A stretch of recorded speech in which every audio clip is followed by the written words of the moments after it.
Students, 2IITM सरकारी को subscribe करें, लाइक करें और शेयर करें। शुरू करते हैं अम्लों का वर्गीकरण। वही अपना चैप्टर चल रहा है एसिड, बेसिस एंड सॉल्ट्स, यानी कि इसे अंग्रेजी में कहेंगे तो कहेंगे क्लासिफिकेशन ऑफ एसिड्स। ठीक है, तो एक तो हो जाएगा यहां पे हाइड्रासिड, ठीक है, फिर हो जाएगा ऑक्सी एसिड और फिर हो जाएगा थायो एसिड। हिंदी में भी यही नाम है, हाइड्रासिड, ऑक्सी एसिड या ऑक्सी अम्ल,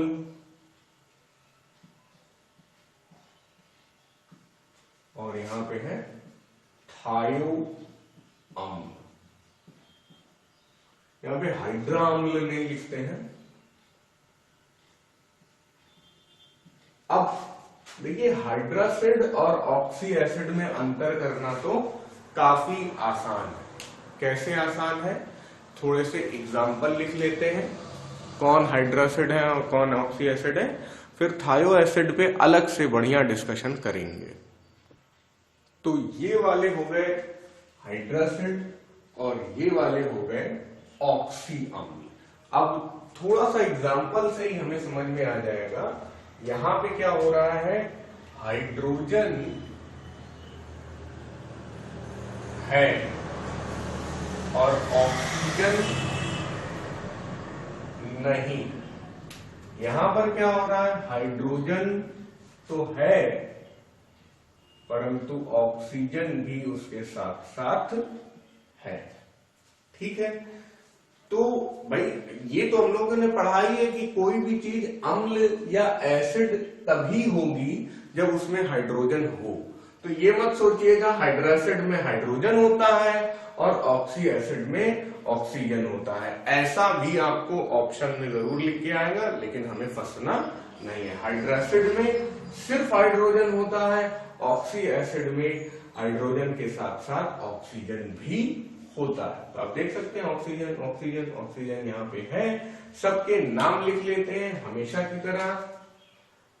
इसको बोलते हैं हाइड्रोक्लोरिक अम्ल, ये है हाइड्रोजन साइनाइड, ये भी अम्ल की तरह काम करता है, और ये है हाइड्रोजन सल्फाइड।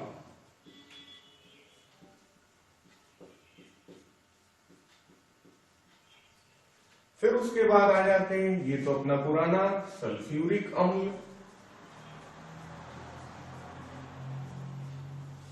फास्फोरिक अम्ल, ये भी हम लोग कर चुके हैं। नाम मैं बार बार इसीलिए लिखता हूं ताकि आपको याद रहे। और ये है एसिटिक अम्ल, ठीक है, एसिटिक अम्ल भी बोलते हैं, एसिटिक एसिड भी बोल सकते हैं। अब बात करते हैं थायो एसिड की। जब ऑक्सी अम्ल की ऑक्सीजन, यानी कि हम लोग ये कह रहे हैं कि ऑक्सी अम्ल से ही थायो अम्ल बनाया जा रहा है, ऑक्सी एसिड ही थायो एसिड बनाए दे रहे हैं। तो ऐसा हो रहा है ऑक्सी अम्ल की ऑक्सीजन देखो या तो पूरी तरह या थोड़ी सी गंधक द्वारा प्रतिस्थापित हो जाए। प्रतिस्थापित होने का मतलब उसकी जगह ले ले। और गंधक क्या होता है आप लोग जानते हैं, सल्फर। ठीक है, तो ऐसे एसिड, ऐसे ऑक्सी अम्ल जहां सल्फर आपको ऑक्सीजन की जगह लेते हुए दिखे तो वो थायो अम्ल कहलाता है। जैसे ये वाला उदाहरण, यहां पर थोड़ा सा दिक्कत आपको लग रही होगी, इसका नाम होता है साइनिक अम्ल और इसका नाम होता है थायोसाइनिक अम्ल। ठीक है, तो यहां पे आप देखिए ये जो O था ये S में परिवर्तित हो गया। यहां पे भी ये सिंगल बॉन्ड है। वैसे बॉन्ड वगैरह मैंने अभी आपको नहीं पढ़ाया है, तो अभी इसे आप ऐसे ही याद कर लिए। तो साइनिक अम्ल को हम लोग थायोसाइनिक अम्ल में परिवर्तित कर रहे हैं। साइनिक अम्ल का एक बड़ा अच्छा नाम होता है फ्यूमिनिक अम्ल। ये एग्जाम में आ चुका है, इसलिए मैंने ज्यादा स्पेसिफिकली इसे पढ़ाया है। ठीक है, उसमें ये था कि निम्न में से कौन सा फ्यूमिनिक अम्ल है, तो हमें ये वाला करके आना था। इसका एक ही नाम है थायोसाइनिक अम्ल। अब उसके बाद एक जाना पहचाना एग्जाम्पल हम लोग आपके सामने करते हैं, वो है H2SO4। यहां पे क्या हो रहा है, H2SO4 में ये वाला एक ऑक्सीजन जो है वो सल्फर में परिवर्तित हो जा रहा है, H2S2O3। देखिए 4 में से 3 तो यहाँ पे आ गए और एक जो ऑक्सीजन था वो सल्फर में परिवर्तित हो गया, तो S जो है वो H2 बन गया। तो H2SO4 का नाम तो हम लोग जानते ही हैं, सल्फ्यूरिक अम्ल, और इसका भी इसी नाम से नाम आ जाता है। जैसे साइनिक अम्ल से थायोसाइनिक अम्ल, उसी तरह सल्फ्यूरिक अम्ल से हम लोग क्या बोल देंगे, थायो सल्फ्यूरिक अम्ल। कोई नया नाम नहीं, उसी से नाम चोरी करके कर रहे हैं। तो एक तरीके से ज्यादातर आपका जो पाला पड़ेगा वो हाइड्रासिड और ऑक्सी एसिड से पड़ेगा। आपको यही बार बार दिखाई देते रहेंगे, उसमें से भी ये और ये ज्यादा दिखाई देंगे, साइनिक वाले कम दिखाई देंगे। H2S गैस भी गैस के फॉर्म में भी होती है। तो जैसे आपसे पूछा जाए, 4 ऑप्शन दे दिए जाए, निम्न में से कौन सा अम्ल गैस के रूप में भी मिलता है, तो आप H2S वाला ऑप्शन जरूर करके आएंगे। तो ये था अम्लों का ऑक्सीजन, हाइड्रोजन या सल्फर के हिसाब से वर्गीकरण। तरीके से हम लोग वर्गीकरण करेंगे जहां पर हमारा आधार होगा स्रोत, यानी कि अम्ल हमें कहां से मिल रहा है, स्रोत अर्थात सोर्स। तो यहां पे एक हो गया क्या, मिनरल एसिड,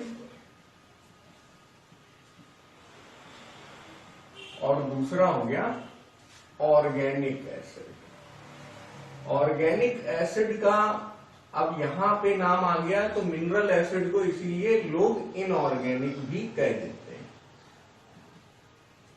अब इनऑर्गेनिक एसिड बोले या मिनरल एसिड बोले, लेकिन ज्यादा अच्छा, ज्यादा पॉपुलर नाम जो है वो मिनरल एसिड है।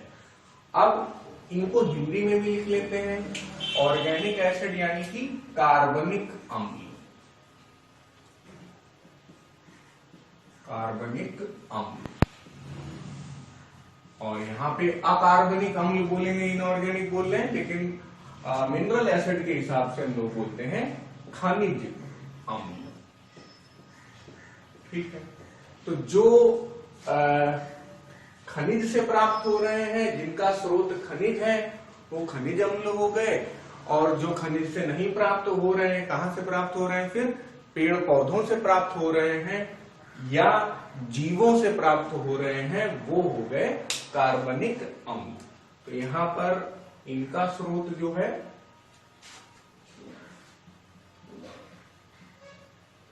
कार्बनिक पदार्थ है,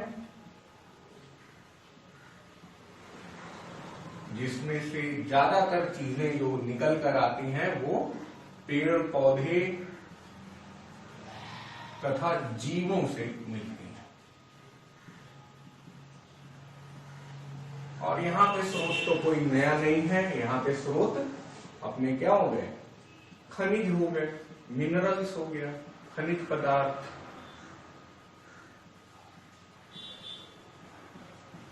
ओके, अब ये डायरेक्टली धरती से ही निकल आते हैं खनिज पदार्थ, उनसे फिर हम लोग अम्ल बनाते हैं। और यहाँ पर पेड़ पौधों से निकल कर आते हैं, जैसे कि जीवों के डंक में भी एसिड होता है, अम्ल होता है। आप जरा कमेंट में लिखकर बताएं कि मधुमक्खी के डंक में कौन सा अम्ल होता है।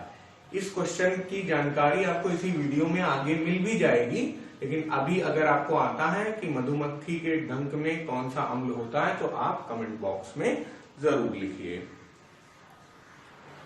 अब 3 अम्ल मैंने आपके सामने लिखे हैं ऑर्गेनिक कैटेगरी में। तो यहां पर करना हमें केवल ये है कि सिट्रिक अम्ल का क्या स्रोत है वो हम लोग जान लें। तो सिट्रिक अम्ल का स्रोत होता है सिट्रस फ्रूट्स में, यानी कि खट्टे फल में। खट्टे फल कैसे? जैसे कि नींबू और संतरा, चकोतरा, मौसमी, लगभग एक ही जैसे लगते हैं ये सारे फल।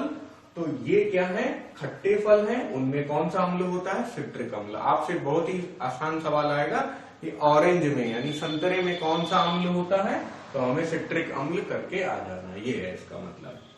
अच्छा, इवन एग्जाम में एक बार पूछा गया था अंगूर में कौन सा अम्ल होता है, तब भी आपको सिट्रिक अम्ल ही करके आना था। ठीक है, एक बार ये पूछा गया था कि अमरूद में कौन सा अम्ल होता है, तब भी आपको सिट्रिक अम्ल ही करके आना था। ठीक है, तो इन्हें बोलते हैं सिट्रस फ्रूट्स, और अंग्रेजी में कैसे लिखते हैं? सिट्रिक एसिड, और इनका स्रोत क्या है? Citrus fruit. उसी तरह ये है ओलिक एसिड, तो नाम से ही समझ में आ रहा, ओलिक एसिड मिलता है ऑलिव ऑयल से। ठीक है, ऑलिव ऑयल होता है, उसमें ओलिक एसिड रहता है, तो इसीलिए इसको हिंदी में कहते हैं जो जैतून का तेल, उसमें कौन सा एसिड रहता है? ओलिक एसिड रहता है, ओलिक अम्ल रहता है। फिर आ जाते हैं हम लोग एसिटिक एसिड में, एसिटिक अम्ल, ये तो हम लोग कर ही चुके हैं। इसका स्रोत क्या होता है? विनेगर। विनेगर अर्थात बताइए विनेगर क्या होता है? वो होता है सिरका। ठीक है, तो पूछा जाता है सिरके में कौन सा अम्ल होता है, या एसिटिक अम्ल कहां से प्राप्त किया जाता है? सिरका से प्राप्त किया जा सकता है। ठीक है, अब सिरका जो है वो अंग्रेजी में क्या कहलाता है? विनेगर।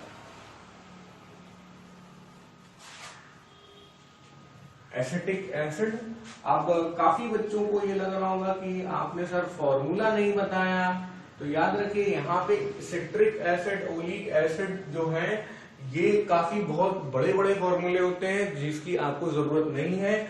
और सिट्रिक अम्ल में तो क्या होगा कि अब फल के हिसाब से भी चेंज होता रहेगा, लेकिन हाँ हमें एसिटिक अम्ल आना चाहिए।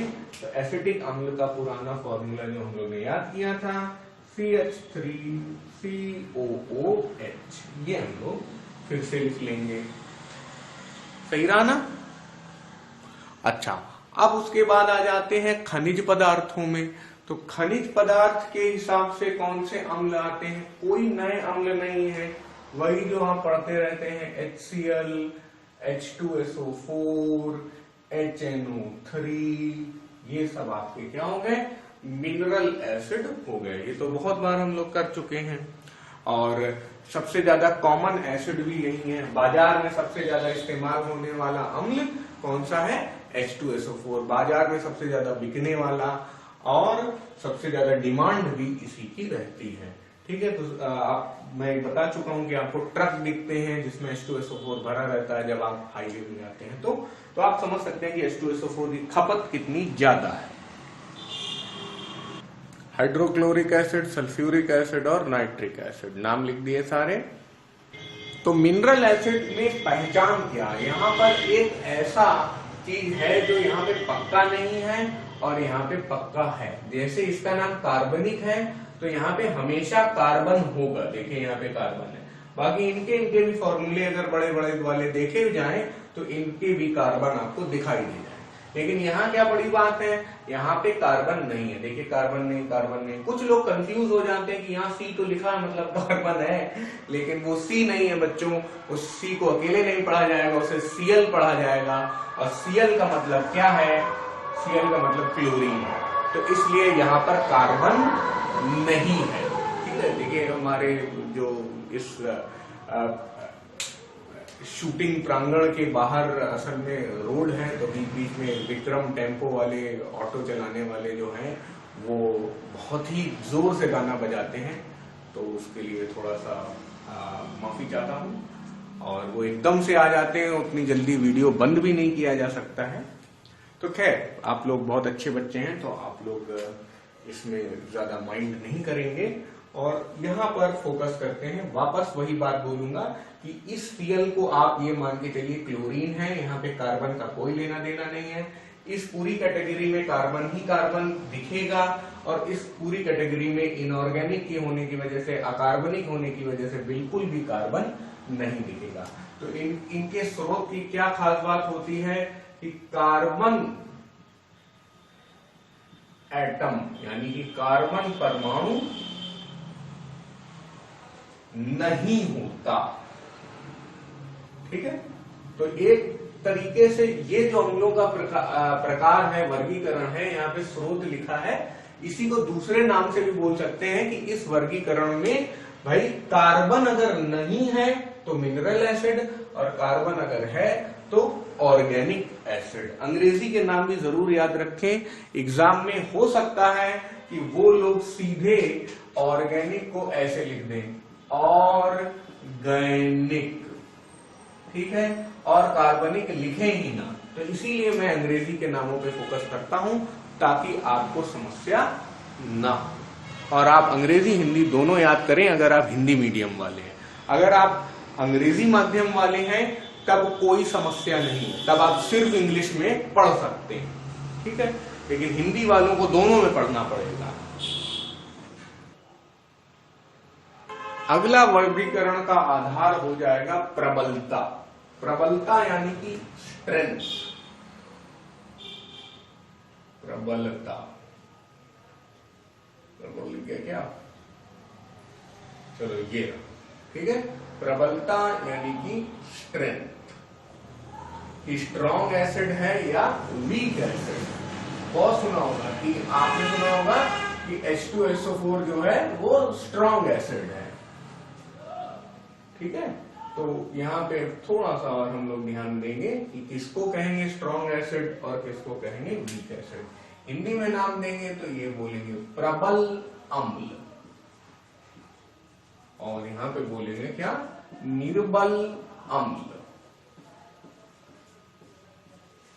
ठीक है, नोट करिए। विलयन में बहुत अधिक H+ आयन देते हैं, बहुत अधिक धनायन देते हैं, कौन, स्ट्रॉन्ग एसिड या प्रबल अम्ल। अगर उनको पानी में मिला दिया जाए तो वो तुरंत टूट जाते हैं और अपने H+ आयन को अलग कर लेते हैं। हम लोग ये जानते हैं कि कोई भी अम्ल होगा तो उसमें H यानी हाइड्रोजन तो जरूर होगा। अब दूसरी बात आ जाती है कि ये लोग क्या करेंगे, यहां पे बिल्कुल उल्टा हो जाएगा। विलयन में बहुत कम H+ आयन देंगे, ठीक है, ये तो बिल्कुल उल्टा ही है, इसीलिए उल्टा यहां भी है तो यहां पे भी उल्टा ही होना चाहिए। यहां पे ये लोग इसी बात को एक दूसरी तरीके से बोलते हैं, कंप्लीट डिसोसिएशन, ठीक है, पूरी तरह टूट जाते हैं। और यहां पे बोला जाता है पार्शियल डिसोसिएशन, मतलब कि पूरी तरह नहीं टूटते हैं, कम ही टूटते हैं, आंशिक रूप से, पूर्णतः आयनित हो जाते हैं, पूर्णतः आयनित हो जाते हैं, आयनाइजेशन भी लिख सकते थे, और यहाँ पे आंशिक रूप से आयनित होते हैं, आंशिक रूप से आयनित होते हैं, ठीक है भाई। तो कोई नई बात नहीं, दोनों पॉइंट्स जो हैं वो एक ही पॉइंट है लगभग। अब स्ट्रॉन्ग और वीक की बात कर लेते हैं। HCl और HNO3 और H2SO4, ठीक है। और यहां पर आ जाते हैं वीक एसिड की बात कर लेते हैं। तो यहाँ पे ये तो हम लोग कई बार कर चुके हैं, CH3COOH और ये है HCOOH।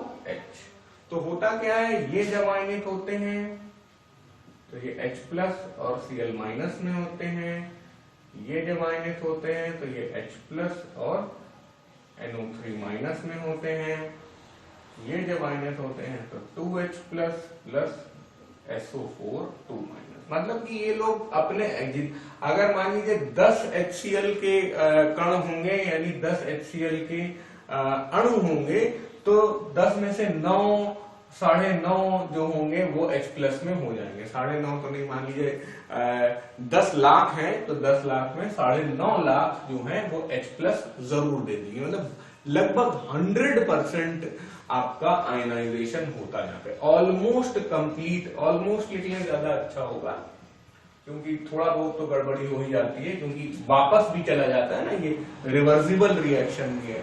तो ऑलमोस्ट यानी कि लगभग 100% आपका आयनाइजेशन होगा। यहाँ पे आयनाइजेशन बहुत कम होगा, 10%, 2%, 1%, है ना, 0.1%, तो बहुत कम होगा। इसीलिए आंशिक रूप से आयनित यहाँ पर हो रहा है।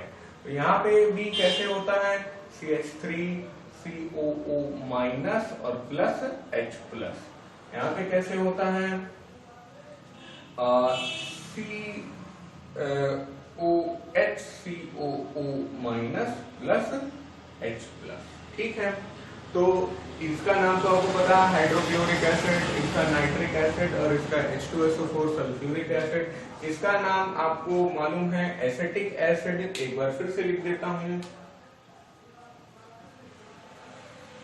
और इसका नाम है फॉर्मिक एसिड। अब यहां पे एक और बात मैं आपको बताना चाहूंगा, थोड़ा नोट के हिसाब से। एक चीज होता है जिसमें सुनार लोग क्या करते हैं, सोने को गला देते हैं, घोल देते हैं। तो 3:1 होता है, 3 HCl और 1 पार्ट HNO3 ऐसा ले लेते हैं। अब इससे क्या करते होंगे वो लोग, इसका काम वो लोग लेते हैं धातुओं को गलाने में। होता क्या है बच्चों, अगर आप लोहा ले लें, जिंक ले लें या सोडियम ले लें, कोई भी मेटल ले लें, तो उसमें एसिड बहुत जल्दी रिएक्शन कर जाता है। लेकिन सोना जो है हमारा, गोल्ड ऐसा मेटल है, ऐसा धातु है जो एसिड से भी रिएक्शन नहीं करते। यानी कि हम लोग एसिड से साफ करने की कोशिश करें सोने को तो बहुत ज्यादा सफाई तो हो जाएगी, लेकिन सोना उसमें नहीं घुलेगा। तो ये बहुत अच्छी बात है, हमारा सोना बचा रहना चाहिए, नहीं तो घुल जाएगा तो बेकार ही हो जाएगा। परंतु अगर हमें सोने से इस डिजाइन से कुछ और डिजाइन बनानी है, तब हम लोग क्या करेंगे, उसको एक ऐसे द्रव में घोल लेंगे जिससे कि वो आयनित होकर अलग अलग हो जाए, फिर जैसा शेप हम चाहें वैसा हम लोग बना सकते हैं। तो इस तरह से इस अनुपात में लिया जाता है HCl और HNO3, इस अनुपात में लिया जाता है, यानी हाइड्रोक्लोरिक एसिड और नाइट्रिक एसिड 3:1 में लिया जाता है। और उसका एक बड़ा अच्छा नाम है, नाम क्या है, अम्लराज। क्या नाम है, अम्लराज, यानी कि aqua regia.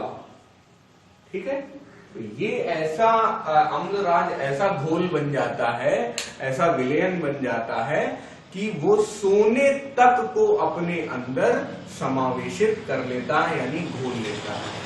Even gold can get dissolved in aqua regia. तो ये भी बहुत एग्जाम में पूछा जाता है कि इसमें अनुपात क्या होता है और कौन सा ज्यादा होता है। बच्चे भूल जाते हैं कि कौन सा ज्यादा होता है। तो जिसमें 3 है, 1, 2, 3, मतलब जिसका फॉर्मूला छोटा है वही बड़ा है।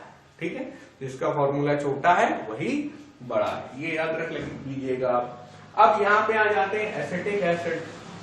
एसिटिक एसिड का स्रोत मैंने आपको बताया था कि सिरका होता है। एसिटिक एसिड किससे प्राप्त होता है, सिरका से प्राप्त होता है। उसी तरह फॉर्मिक एसिड कहां पे मिलता है हम लोगों को, इसका स्रोत क्या है, चींटी या मधुमक्खी का डंक। ठीक है, तो चींटी या मधुमक्खी के डंक में कौन सा एसिड होता है, फॉर्मिक एसिड होता है, यानी कि फॉर्मिक अम्ल होता है। तो फॉर्मिक अम्ल नाम हिंदी में भी वही है, लिख देता हूं मैं, फॉर्मिक अम्ल। ठीक है, तो ये भी याद रखिएगा कि चींटी या मधुमक्खी के डंक में क्या होता है, फॉर्मिक एसिड होता है। अब यहाँ पे आप बोलेंगे कि सर दोनों की रिएक्शन तो हमको एक ही जैसे लग रही है, तो हमें कैसे पता चलेगा ये स्ट्रांग है ये वीक है।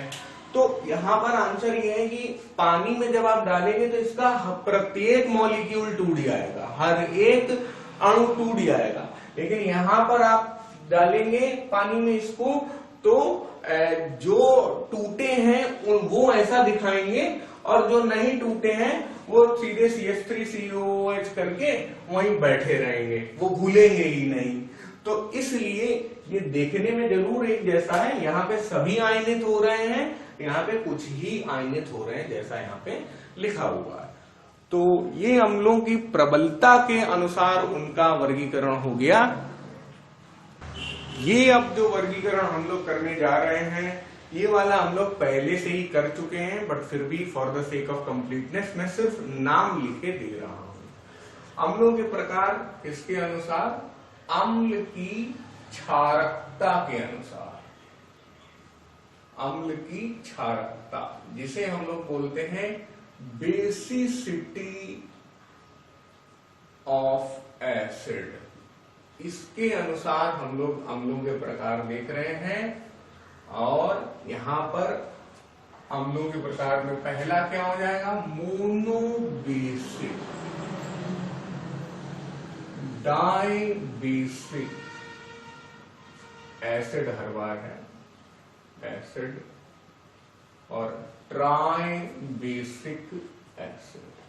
ठीक है, तो ये नाम आप जरूर, आपको याद आ रहा होगा कि आप कर चुके हैं। अगर आप सिर्फ यही वीडियो देख रहे हैं, इसके पहले वाले वीडियो नहीं देखे हैं, तो मैं नीचे डिस्क्रिप्शन में उस वीडियो का लिंक भेज रहा हूं, जिसमें आप देख लेंगे। इनका डिटेल स्टडी वहां पे मैंने किया है कि कब मोनोबेसिक, कब डाइबेसिक, कब ट्राइबेसिक करते हैं।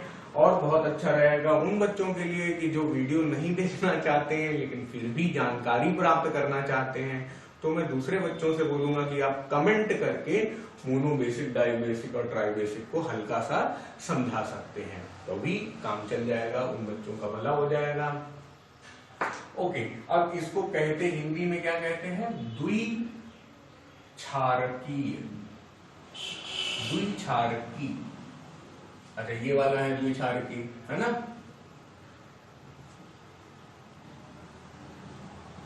तो फिर ये द्वि नहीं है, नाम दोनों है, यानी एक क्षारकी अम्ल, और ये क्या हो जाएगा, द्विक्षारकी अम्ल। और ये क्या हो जाएगा, बिल्कुल नाम आप सही गेस कर रहे हैं, त्रिक्षारकी अम्ल। तो ये है। तब भी चलिए मैं एक एक एग्जांपल लिख देता हूं आपको याद दिलाने के लिए। मोनोबेसिक में आ जाएगा HCl, इसमें आ जाएगा H2SO4 और इसमें आ जाएगा H3PO4। तो अब तो याद आ रहा होगा, मोनोबेसिक में एक हाइड्रोजन, डाइबेसिक में 2 हाइड्रोजन और ट्राइबेसिक में 3 हाइड्रोजन। H3PO4 का नाम क्या होता है, फॉस्फोरिक एसिड। इसका नाम तो आप जानते ही हैं, ये सबसे ज्यादा बिकने वाला अम्ल है सल्फ्यूरिक एसिड। बैटरी में भी यही अम्ल होता है, बैटरी में कौन सा अम्ल होता है, सल्फ्यूरिक अम्ल। और ये क्या है, हाइड्रोक्लोरिक अम्ल। ठीक है भाई, कॉपी करते रहिए, लिखते रहिए। अगला जो वर्गीकरण का आधार है वो है जल की मात्रा,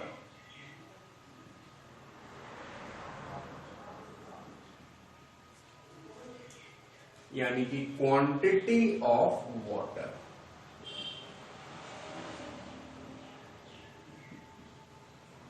ठीक है। तो क्वांटिटी ऑफ वाटर, जल की मात्रा, इसको एक दूसरे तरीके से भी बोल सकते हैं कि सांद्रता के आधार पर, ठीक है, सांद्रता,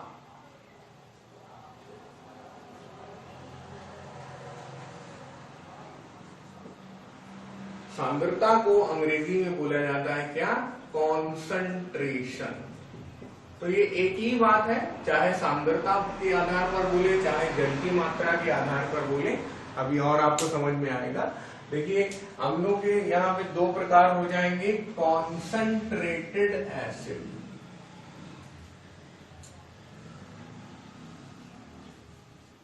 और यहाँ पे हम लोग बोलेंगे डाइल्यूट एसिड, ठीक है। कॉन्सेंट्रेटेड एसिड को हम लोग बोलते हैं सांद्र अम्ल, सांद्र अम्ल, और इसको बोलते हैं हम लोग तनु अम्ल, ठीक।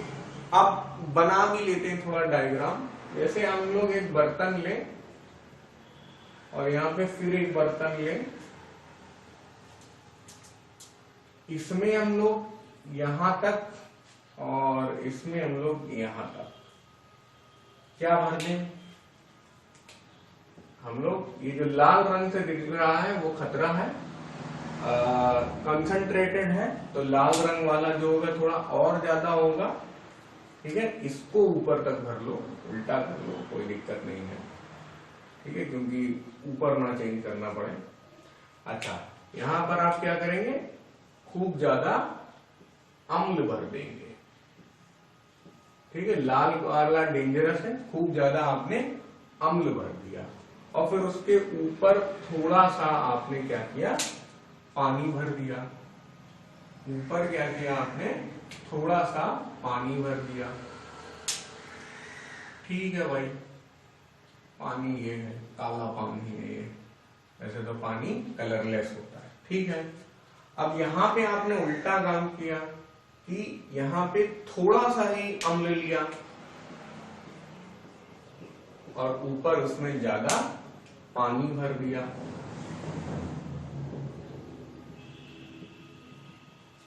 तो क्या हुआ है, ये बन गया सांद्र अम्ल, जहां पर अम्ल ज्यादा है, ठीक है। ये वाला ये भी लिख लेते हैं, अम्ल रेड वाला है, अम्ल क्या है, ज्यादा है, और यहां पर क्या है, अम्ल कम है, यहां पर जल कम है, यहां पर जल ज्यादा है। ये डायग्राम से याद करेंगे तो बहुत अच्छा होगा। तो यही इसीलिए जल की मात्रा बोल रहे हैं, यहाँ पे जल की मात्रा कम है, जल की मात्रा शून्य भी हो सकती है भाई, और यहाँ पे जल की मात्रा ज्यादा है। यानी हम क्या कहेंगे कि सांद्र अम्ल में जल की मात्रा कम होती है, जल की मात्रा अम्ल से कम होती है, और तनु अम्ल में जल की मात्रा अम्ल से ज्यादा होती है। ये थोड़ा सा सही कर लिया जाए इसे, ठीक है। तो ये हम लोगों ने समझ लिया। अब अगर लिखना हो तो कैसे हम लोग लिखेंगे, 95% H2SO4, 95% H2SO4 का क्या मतलब हुआ कि भाई H2SO4 जो है वो 95% है और 5% पानी है। ये हमें अपने आप समझ लेना। यहां पर हम लोग मान लीजिए लिख रहे हैं 10% H2SO4, तो इसका मतलब क्या हुआ, H2SO4 10% है और 90% पानी है। तो अब जब ऐसी कोई चीज है तो आपको खुद ही समझ में आ जा रहा है, इसे हम लोग कह सकते हैं कॉन्संट्रेटेड H2SO4, और इसे हम लोग क्या कहेंगे, डाइल्यूट H2SO4। इसको हिंदी में क्या कहेंगे, सांद्र H2SO4। इसको क्या कहेंगे हिंदी में, तनु H2SO4, है ना, एक ही बात है, ये सब तीनों बातें एक ही है। लेकिन यहाँ पे इधर आपको ज्यादा इंफॉर्मेशन मिल रही है, आपको एग्जैक्टली पता है कि कितना कितना मिलाया गया है, और यहाँ पे आपको केवल ये पता चल रहा है कि हाँ चलो भाई पानी ज्यादा है, यहाँ पे आपको केवल ये पता चल रहा है कि अम्ल ज्यादा है। कौन सा अम्ल है ये भी पता चल रहा है आपको। अब अगर आपके हाथों के ऊपर सांद्र अम्ल गिरा दिया जाए, मान लीजिए 95% H2SO4 आपके हाथ में गिरा दिया जाए, तो बच्चों ऐसा होगा कि एक बूंद यहाँ से गिरेगा और यहाँ से नीचे निकल आएगा। इतना ज्यादा खतरनाक होता है अगर हम लोग सांद्र H2SO4 लेके काम कर रहे हैं तो इसलिए हम लोग को बहुत ध्यान रखना होता है कि उसे वो हमारे बॉडी पर टच ना हो जाए। सांद्र H2SO4 ऐसे ही लैब में रखा रहेगा बीकर में, और आप देखेंगे कि कुछ नहीं किया जा रहा है तो भी उससे धुआं निकलता रहेगा। तो इसलिए बहुत वो दिखता ही इतना डेंजरस है तो आप छुएंगे ही नहीं उसे, है ना। तो अब इसीलिए सांद्र जल जो होता है, सांद्र अम्ल जो होता है वो क्या होता है, डेंजरस होता है, खतरनाक होता है। ये लेस डेंजरस है, ठीक है। हालांकि अब लेस डेंजरस है तो ये आपके शरीर में स्पर्श हो जाएगा तो कोई दिक्कत नहीं होगी, लेकिन फिर भी आप उसे पी नहीं सकते।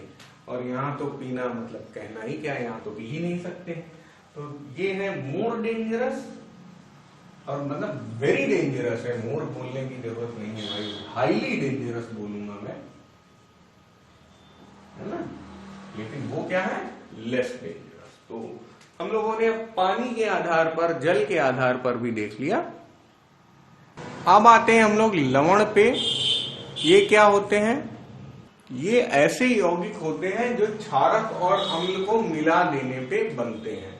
तो हम क्या कह सकते हैं, क्षारक के धनायन और अम्ल के ऋणायन से बने यौगिक लवण कहलाते हैं। अब एक बहुत ही अच्छा, बहुत ही सिंपल एग्जांपल लेते हैं। पहले यहाँ पे क्षारक लिखा है तो मैं यहाँ पे भी पहले क्षारक ले रहा हूँ। ये है आपका, मान लीजिए सबसे कॉमन बहुत ज्यादा एग्जांपल जिसका दिया जाता है वो है NaOH।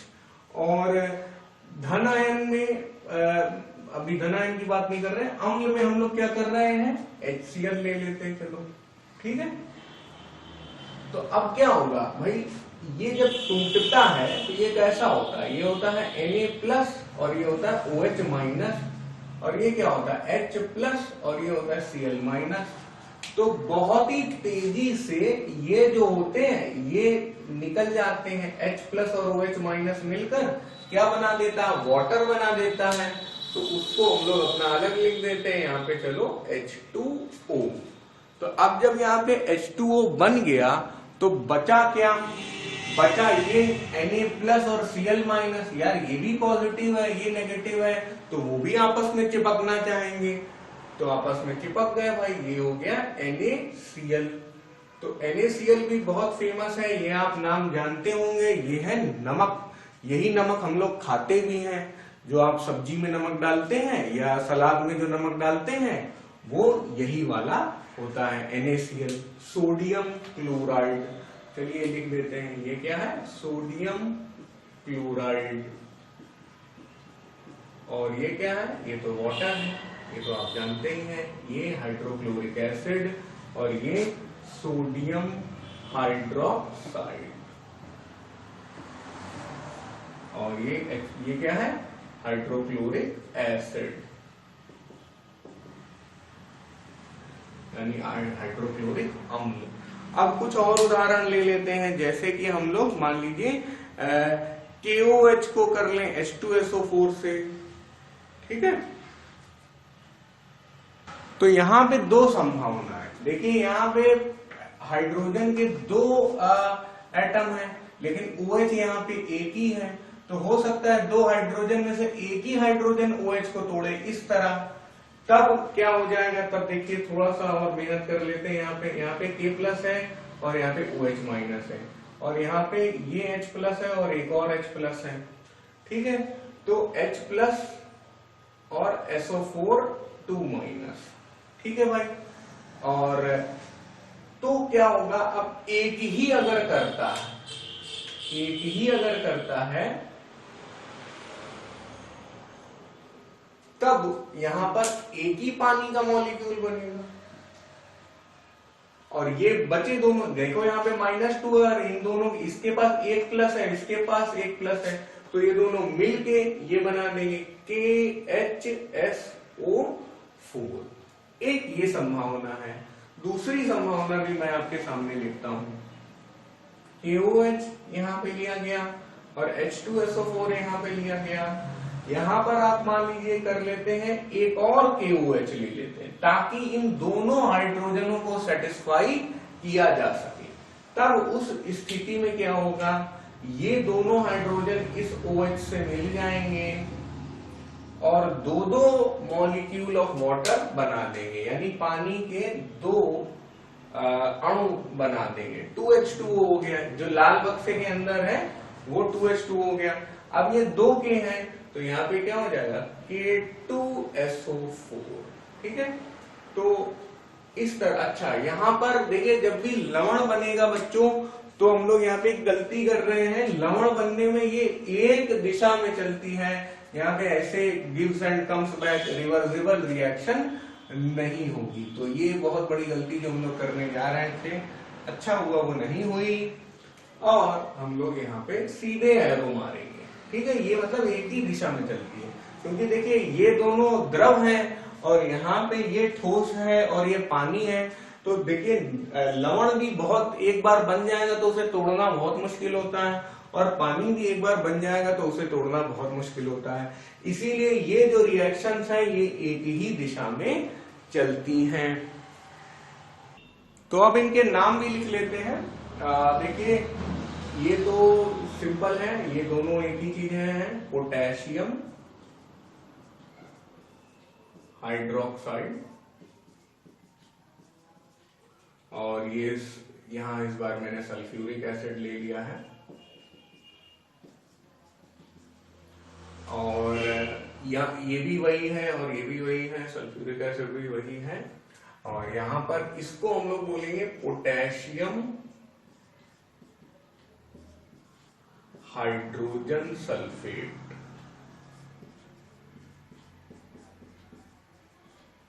इसे बोलेंगे पोटेशियम सल्फेट।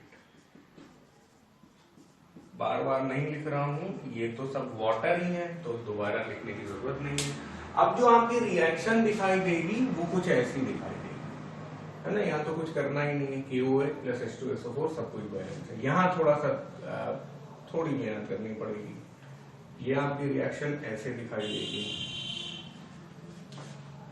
देखो यहाँ पे 2 KOH ले लिए थे ना हम लोगों ने, तो बस वही चेंज आएगा यहाँ पे, और 2 H2O हम लोग यहाँ पे बना ही चुके हैं, तो सब कुछ सही है। चाहे चेक कर लीजिए, 2 के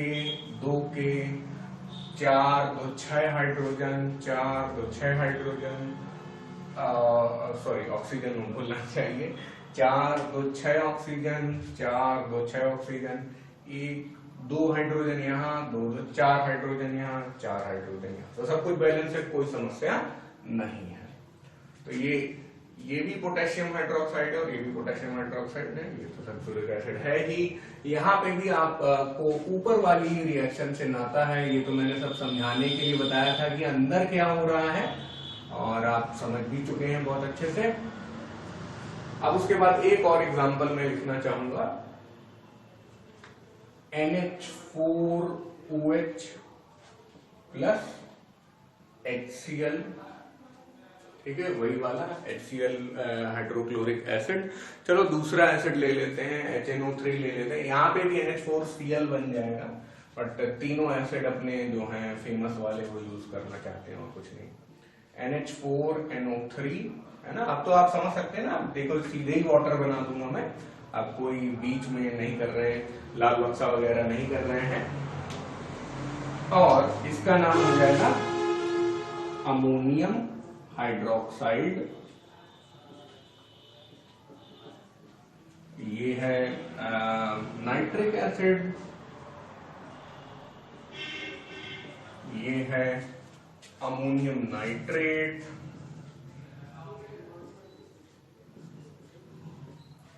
अब यहां पे एक बात बताना चाहूंगा कि इधर जितने भी लिखे हैं ये सारे क्या हैं, एसिड। ओ इधर जितने भी लिखे हैं ये सारे क्या हैं, एसिड नहीं है, आप भी जानते हैं। ये क्या है, ये बेस है। इधर जितने भी लिखे हैं ये सारे क्या हैं, एसिड हैं। इधर जितने भी लिखे हैं ये अलग अलग सॉल्ट है। यही तो है भाई, ये अलग अलग बेस है, ये अलग अलग एसिड है, ये अलग अलग सॉल्ट है, और ये सेम एक चीज बन रहा है, क्या, वाटर। यानी कि हम लोग क्या बोल सकते हैं, base plus acid gives salt and water. इसीलिए ये सवाल भी पूछा जाता है, कभी भी किसी अम्ल को किसी क्षार से मिलाया जाएगा तो क्या बनेगा, तो हम बोलेंगे लवण और जल बनेगा। If we mix base and acid then what will be formed, then salt and water will be formed। ठीक है, तो उस पॉइंट को लिख लेते हैं, अम्ल और क्षारक, अम्ल और क्षारक को मिश्रित करने पर या अभिक्रिया करने में बोलना चाहिए, अम्ल और क्षारक की अभिक्रिया होने पर, मिश्रित भी बोलने में कोई दिक्कत नहीं है, लेकिन होगी अभिक्रिया ही, आप मिलाएंगे तो मिश्रण है। मिलने से पहले आप क्या कर रहे हैं, मिश्रण कर रहे हैं, मिलने के बाद क्या हो रहा है, अपने आप अभिक्रिया हो रही है। ठीक है, अम्ल और क्षारक की अभिक्रिया होने पर जल के अतिरिक्त क्या बनेगा, कोई ना कोई लवण बनेगा, कोई ना कोई लवण बनेगा। वहां देख रहे हैं आप, कोई ना कोई लवण दिख रहा है आपको, और कितना आसान है ना, कि आप केवल जितने पानी निकाल पा रहे हैं निकाल दीजिए, और जो बचेगा वो कोई ना कोई लवण कहलाएगा। तो ये भी एक इंपॉर्टेंट बात है, इसको बादल में रख लेते हैं, इस बादल को आप याद कर लीजिए। केवल बना दिया जाए, आपको स्ट्रक्चर दे दिया जाए, फॉर्मूला दे दिया जाए किसी भी लवण का, और बोले कि भाई NaKSO4 किस प्रकार का लवण है। तो देखिए NaKSO4 कैसा है, ये है मिश्रित लवण। कैसा है, मिश्रित लवण,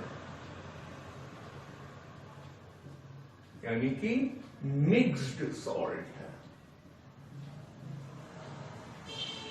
यहां पे क्या हो रहा है कि देखिए ये भी सल्फेट बना रहा है, पोटेशियम भी सल्फेट बना रहा है और एल्यूमिनियम भी सल्फेट बनाए ले रहा है। दोनों को सल्फेट बनाने का मौका मिल रहा है और अलग अलग बना रहे हैं। यहाँ पे क्या हो रहा है कि दोनों को सल्फेट बनाने का मौका तो मिल रहा है, लेकिन वो एक ही सल्फेट से जाकर चिपके जा रहे हैं।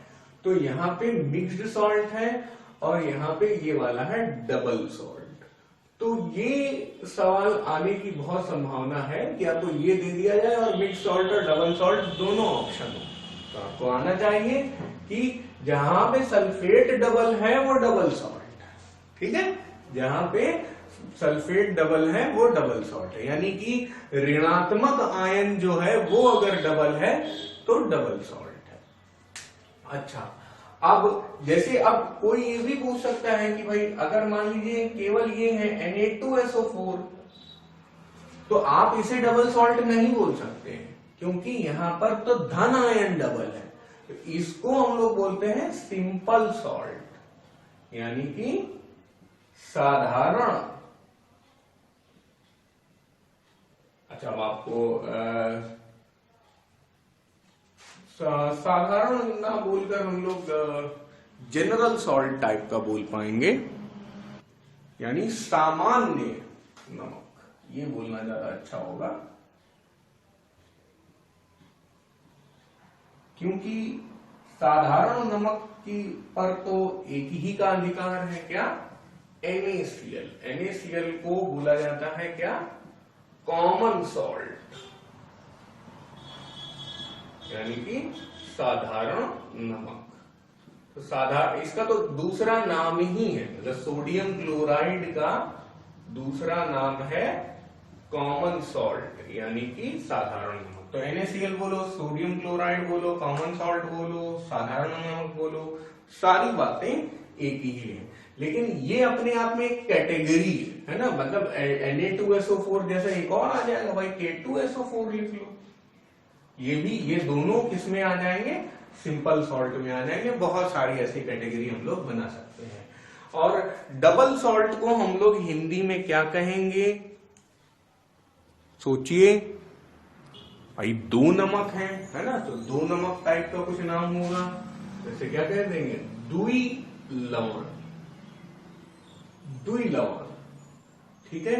और फिर K4FeCN6, ये क्या चीज है, ये अपने आप में एक कोऑर्डिनेशन कंपाउंड है। इसका हिंदी में बड़ा अजीब सा नाम होता है, संकर लवण, और अंग्रेजी में बोलते हैं कॉम्प्लेक्स सॉल्ट, ठीक है।